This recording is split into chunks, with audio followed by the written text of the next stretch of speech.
My childhood and adulthood. And adulthood, right. So we'll take this break. This just in. Feeling groggy in the morning? Coffee just can't give you that pep in the step that you're looking for? Try Pop Starts for that great get up and go that adults need. Pop Starts has the vitamin and nutrients that only grown-ups can partake in. And with flavors such as tossed salad and scrambled eggs, and Jack Daniels and Bud Light flavors to start your day or end it, there's nothing better to wake up to unless you count that depressing cubicle job. Well, anyway, try Pop Starts today. Pop Starts is not part of the Kellogg's Corporation. Pop Starts could give you diarrhea. Pop Starts are not found in your local grocery store. And if you go to the stores now, you can still get your Pop Starts, and they're cheaper than a package of eggs. I'll tell you that much. We have special guests with us tonight. Carl Jones, we'll get him up there right there. All right, here we go. Hey. I switched around. And co-founder of Martian Blueberry, producer, writer, co-producer of the Boondocks, Black Dynamite, the Jellies, Freaknik the Musical. He's done voice work. We're going to get into that. Mr. Thugnificent himself. You ever read Marvel comics back in the day and wonder how those heroes do all this stuff? This is this brother right here. So we don't get it. Hold on. Wait. Did I hear Freaknik the Musical? Freaknik the Musical. Yes. Well, it's like clearly been deprived of greatness in my life. Okay. Come with me. So we're gonna start. I can't.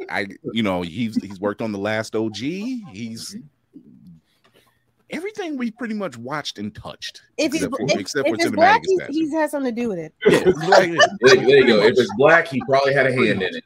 Pretty much. So, Carl, number one, thank you for coming on and giving us your time. Where do we even begin? So, first off, the visuals for Meg Thee Stallion, Traumazine. How did that come about? Like, I know she just didn't knock on your doors. So, like, how did that come about? Yeah. So we are developing another project together that I can't really talk about yet. Fair enough. Yeah. So, but I met her through a producer friend of mine who was I think he was doing a documentary with her or something. And he was like, yo, we should really figure out something for Meg because she's like a huge anime fan and she loves the Boondocks and Black Dynamite. So we met, and I just kind of picked her brain a little bit and kind of, just got a vibe for the kind of things that she liked. And so I went in the lab and came back with an idea that she really liked. And then, I don't know, maybe like a month and a half, 2 months later, she was like, yo, I got this album I'm dropping soon. Would you like to direct some animation for one of the music videos? And I'm like, of course. Right. So I did that. That video hasn't come out yet, by the way. And then after she saw what we were doing with this video, she asked if we could do some visualizers. So we were like, sure. And then she asked if we can do some merchandise. We were like, sure. Green means go. It was just like a really good fit because, she was like, not only is she like a hardcore like anime head, but not just because of the aesthetics and the look, because there's a lot of fans and people that just actually just like the idea of anime, but she's like really into the stories and she is a storyteller. I mean, even with her music, she's really strong storyteller. But I love that she dug a little deeper into like character and themes and like what she wants to say with the video and the music. Because honestly, most people would just assume that like you see WAP and you see all the twerking and stuff, but like that's like one side of her. She's actually like really, really, really deep, man, and intentional about a lot of stuff she does. That girl plays chess. I think with tracks like NDA and Anxiety and like when you really listen to him, you're just like, this woman's on it. He's on. She's on it. And the funny thing about that too is, first of all, they didn't give us a deadline. They just say, would you like to do these visualizers? We were like, yes. And they say, can you have them done tomorrow? We're like, wait a minute. See, the thing is, so it was a lot of candles being burned on both ends. I'll put it that way. And so we worked really hard to crank them out. and she didn't even want to approve them. Like she trusted me that much to just we literally, as soon as we turned them in, they were uploading them to YouTube as we were turning them in, as we were like ready. Yeah, she was like, good. You know. Okay. I mean, it's not like your resume has anything but like flawless attached to it, sir. Yeah. I'm just gonna say that she mean, good. Like, come on, like she, if anything, she'd have somebody else. She'd have you approve somebody else's work that they were given to her. Best case scenario. So BZ the Voice has a question. He says, what kind of positive windfall, if any, resulted in winning the Peabody? I don't know, man. That's an interesting question, man. Because you know, I'm not sure people really, I'm not sure everyone really understood what we were doing with the Boondocks. And what I mean by that is, like, we have like a really strong fan base, right, that supports us, and they love what we do. And I think we do have a shorthand with them.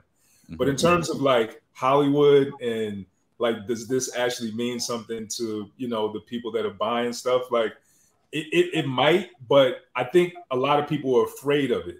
It's just like it won a Peabody, but a lot of the content we were making was so edgy and so, you know what I mean? It was so culturally specific. And that I think a lot of networks, shy away from those kind of shows because it doesn't, in their minds, it doesn't reach a global audience or a broad audience, which, we know that's not true, obviously. But Adult Swim was a very unique studio, a network, in that they took risks that a lot of networks, you don't see a lot of networks take. Like, even if you look at Aqua Teen Hunger Force, like, how do you pitch that show to a network? You know what I'm saying? It's a fry and a wad of meat and a milkshake living together next to this guy named Carl.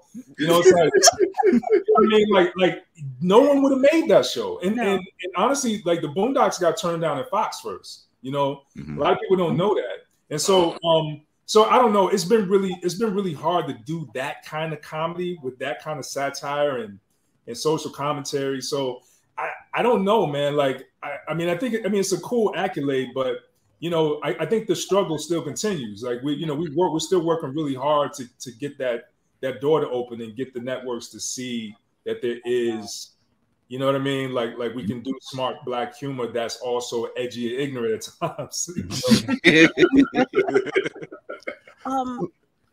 I don't know if you can answer this question or not, but do you feel like you could have pitched this show today and been on with less struggle to getting it made? Hell no. No, okay. One thing the man's gonna be is consistent and honest. I tell you, man.